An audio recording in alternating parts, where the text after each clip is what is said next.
Guys 2-3 साल पहले जब मैंने मेरा खुद का ई कॉमर्स बिजनेस की शुरुआत करी थी, वो समय मैंने कुछ गलतियां करी थी और उसके वजह से मुझे दिन के 10 ऑर्डर भी नहीं आते थे।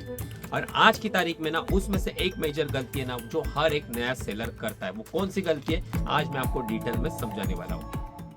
हे गाइस, आप सभी का स्वागत है हमारे 30 डेज ब्लॉगिंग चैलेंज में, जिसका आज का 7वां दिन है। और आज हम बात करने वाले हैं कि कैसे एक नए सेलर के लिए एक बेस्ट मार्केट प्लेस कौन सी होगी। जो भी बिगिनर है वो कौन सी मार्केट प्लेस के साथ अपना बिजनेस स्टार्ट कर सकते हैं घर से। क्योंकि ना मैंने नोटिस किया था अपने हाल ही में कुछ वीडियो है ना, उसके नीचे ना बहुत सारे लोगों ने कमेंट्स करा था कि सर हम एक बिगिनियर है, हम एक नए सेलर है, तो हमारे लिए बेस्ट मार्केट प्लेस कौन सी होगी जो हम स्टार्टिंग में उसके साथ काम कर सकते हैं। गाइस, आपको ई कॉमर्स का बिजनेस कौन से मार्केट प्लेस के साथ करना चाहिए वो तो मैं आपको बता दूंगा, लेकिन उससे पहले मेरी कुछ छोटी सी स्टोरी है जो मैंने गलती करी थी मेरे स्टार्टिंग के फेज में, वो मैं आपके साथ शेयर करना चाहता हूं जिससे आपको लर्निंग मिले और वो गलती आप मत करना। तो गाइस देखो, 2-2.5 साल पहले की बात है, मैं भी एक नया सेलर था, मुझे भी ई कॉमर्स बिजनेस की ज्यादा आइडिया नहीं थी। तभी मेरे भी बहुत से बड़े सपने थे कि मेरे को भी दिन के 100 ऑर्डर लाने, 200 ऑर्डर लाने, मेरे को भी यहाँ से लाखों रुपए कमाने। लेकिन कैसे कमाऊंगा पता नहीं था। तब मैंने शुरुआत करी थी मीशो से, क्योंकि मुझे भी आइडिया नहीं थी कि भाई काम ऑनलाइन बिजनेस का कैसे होता है। तो जब भी मैंने मीशो के ऊपर थोड़ा रिसर्च करा और फिर मैंने मीशो का एक सेलर अकाउंट बनाया। सेलर अकाउंट बनाने के बाद मैंने वहां पे कुछ अपने प्रोडक्ट की जो लिस्टिंग है वो लिस्टिंग करना स्टार्ट किया। लगभग मुझे याद है 22-25 लिस्टिंग मैंने मीशो के ऊपर करी थी। उसके बाद ही मतलब कुछ लगभग ना 25 एक दिन में मेरे को ऑर्डर फ्लो कुछ आ नहीं रहा था। 20-25 दिन हो गए मेरे को ऑर्डर नहीं आ रहा था, इसीलिए मैंने स्विच करने का सोचा। मैंने सोचा कि अभी मैं फ्लिपकार्ट के ऊपर भी काम कर लेता हूँ, क्या पता अगर मेरे को फ्लिपकार्ट के यहाँ पे मेरे प्रोडक्ट अच्छे चले और मेरे को वहां से ऑर्डर आना शुरू हो जाए। तो मैंने फ्लिपकार्ट के ऊपर अपना नया एक सेलर अकाउंट बनाया। वो भी बनाने के बाद एक 20-25 दिन में मैंने फिर से एक और सेलर अकाउंट बनाया जो कि अमेजोन का था। 3 महीने बीत गए, लेकिन मुझे ना ही अमेजोन के ऊपर ऑर्डर आई, ना ही फ्लिपकार्ट के ऊपर ऑर्डर आई, ना ही मीशो के ऊपर आई। मैं दिन के 10 ऑर्डर भी नहीं ला रहा था ठीक से। मैंने उस बात में ना एडवर्टाइजिंग के ऊपर भी पैसा खर्च करना चालू किया। मैंने मीशो के ऊपर भी एडवर्टाइजिंग करी, बाद में मैंने फ्लिपकार्ट के ऊपर भी करी, लेकिन मेरे को एडवर्टाइजिंग का नॉलेज नहीं था, जिसके कारण मेरा पूरा बजट जो है 300 रुपए की एड लगाई थी तो उसमें से एक सिंगल ऑर्डर भी नहीं आती थी। कभी कभी एक ऑर्डर आती थी, 300 रुपया बजट खत्म हो जाता और 350 रुपए का प्रोडक्ट बिकता था। मतलब उसमें मेरा पूरा घाटा हो जाता था, मेरे को 1 रुपए का प्रॉफिट भी नहीं हो रहा था। और ये इसलिए हो रहा था ना कि जो मेरा फोकस है ना वो डिस्ट्रीब्यूट हो रहा था। मैं ठीक से किसी एक मार्केट प्लेस के ऊपर काम नहीं कर रहा था। मुझे ना अमेजोन की भी लिस्टिंग सीखनी थी, मुझे फ्लिपकार्ट की भी लिस्टिंग सीखनी थी, मुझे मीशो की भी लिस्टिंग सीखनी थी। मैं किसी भी यहाँ पे प्रोफेशनली वर्क नहीं कर रहा था। तभी मैंने सोचा कि भाई मेरे को ना अभी एक ही मार्केट प्लेस के साथ काम करना है। तो स्टार्टिंग में मैंने सोचा कि जब भी मैंने शुरुआत करी थी मीशो से, तो जब तक मीशो का अकाउंट मेरा ग्रो नहीं होगा तब तक मैं फ्लिपकार्ट में भाई लिस्टिंग का एक्टिवेट नहीं करूंगा। तो मैंने सभी बाकी की मेरी जो भी लिस्टिंग थी ना, अमेजोन वाली लिस्टिंग बंद कर दी। मेरा फ्लिपकार्ट वाला अकाउंट था बंद कर दिया, सिर्फ काम कर रहा था मीशो के ऊपर। मीशो को और अच्छे से मैंने समझा, उसके ऊपर एडवर्टाइजिंग रन करी, उसके ऊपर कैटलॉग बढ़ाए। लगभग 100 कैटलॉग्स मैंने उसके ऊपर अपलोड करे। मैंने समझा कौन कौन से प्रोडक्ट की ज्यादा डिमांड है।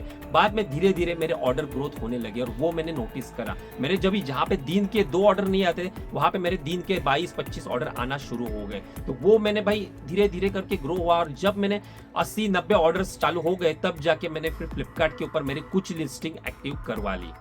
अब बात करते हैं असली मेन टॉपिक की कि न्यू सेलर को कौन से मार्केट प्लेस के साथ स्टार्टिंग में काम करना चाहिए। सबसे पहले मार्केट प्लेस अपने यहाँ पे जो पॉपुलर मार्केट प्लेस है वो कौन से देख लो। देखो 3 मार्केट प्लेस अपने इंडिया में बहुत ही ज्यादा भाई काम होता है। सबसे पहले आती है अमेजोन, जो एक जेन्युइन मार्केट प्लेस है, एक सबसे बड़ी मार्केट प्लेस है अमेजोन। उसके बाद आता है फ्लिपकार्ट और उसके बाद आता है मीशो। ये 3 जो है ना, इस पे हर एक सेलर ना खुद का ऑनलाइन बिजनेस करना चाहता है। सबसे पहले बात करते हैं अमेजोन की। तो अमेजोन एक बड़ा ब्रांड है और जिसके ऊपर अगर आपने ना काम सीख लिया और अपना काम वहां पे ग्रो कर लिया ना, तो आपको फ्यूचर में कोई दिक्कत आएगी ही नहीं। आप फ्यूचर में बिजनेस भाई खुद का ब्रांड सब बना सकते हो, क्योंकि ये एक जेन्युइन मार्केट प्लेस है। यहाँ पे रिटर्न में स्कैम नहीं होता है, यहाँ पे आपका आरटीओ में स्कैम नहीं होता है, यहाँ पे आपकी चार्जेस डिडक्शन को लेके स्कैम नहीं होता है। यहाँ पे बहुत सारी चीजें है ना, बहुत सारी स्ट्रिक्टली है। यहाँ पे आपका पिकअप भी है ना वो परफेक्टली हो जाता है। जिस तरह से हमारा मीशो पे आपने देखा कि 5-5 दिन तक पिकअप नहीं होता है, वो इशू आपको अमेजोन पे नहीं आएगा।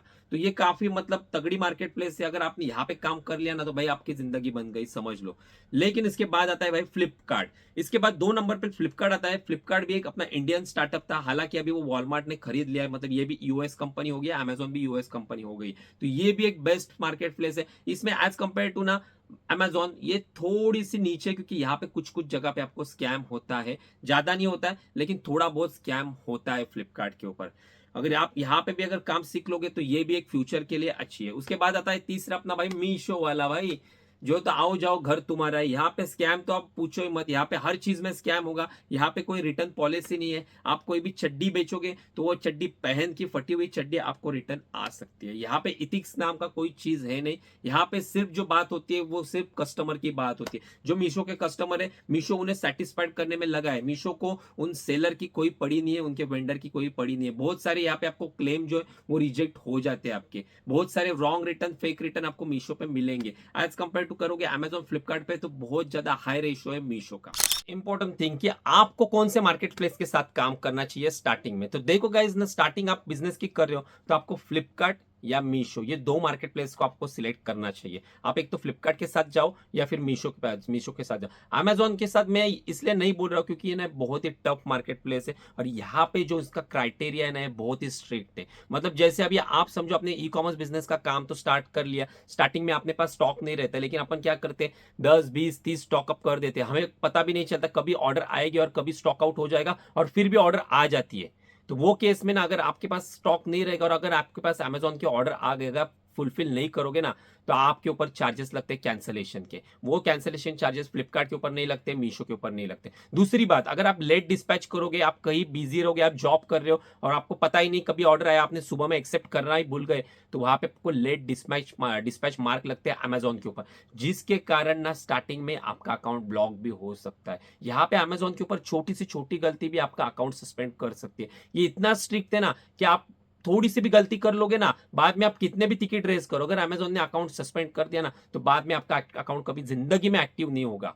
तो आप वो नाम से कभी भी अकाउंट बना ही नहीं पाओगे। इसलिए मैंने आपको रिकमेंडेड नहीं कर रहा हूं कि आप स्टार्टिंग के दिनों में ना आप अमेजोन के ऊपर काम मत करो। अगर आपके पास अमेजोन का अच्छा खासा नाम नॉलेज है, आपको अमेजोन का काम आता है, तो करो। आपके पास समय, आप डेली आप पूरा एक ही वर्क कर रहे हो, मतलब ऑनलाइन बिजनेस का ही काम कर रहे हो, आपको जॉब नहीं कर रहे हो, पार्ट टाइम नहीं कर रहे हो, तो आप अमेजोन के साथ जा सकते हो। उसमें आपका फ्यूचर अच्छा है, सिक्योर है। लेकिन अगर आप पार्ट टाइम कर रहे हो, आपके पास नॉलेज की कमी है, आप सीख रहे हो ई कॉमर्स, तो आप मीशो या फ्लिपकार्ट से करो। यहाँ पे बहुत सारी चीजें ईजी है और ये समझने में भी बहुत ईजी है। अमेजोन समझने में भी बहुत ही कॉम्प्लिकेटेड है।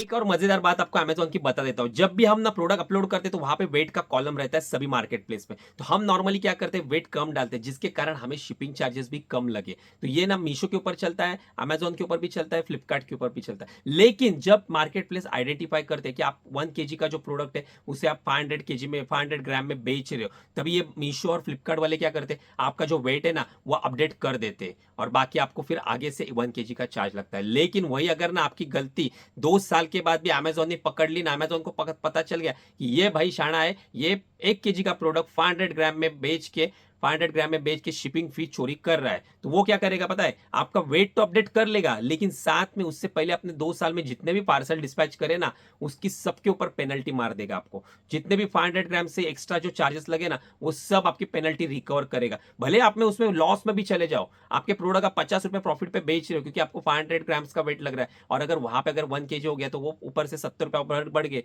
तो वो लॉस में भी चला गया ना, तो वो पूरा 2 साल का पूरा हिस्ट्री निकालेगा, 2 साल का पूरा रेट आपके पास से रिकवर कर लेगा।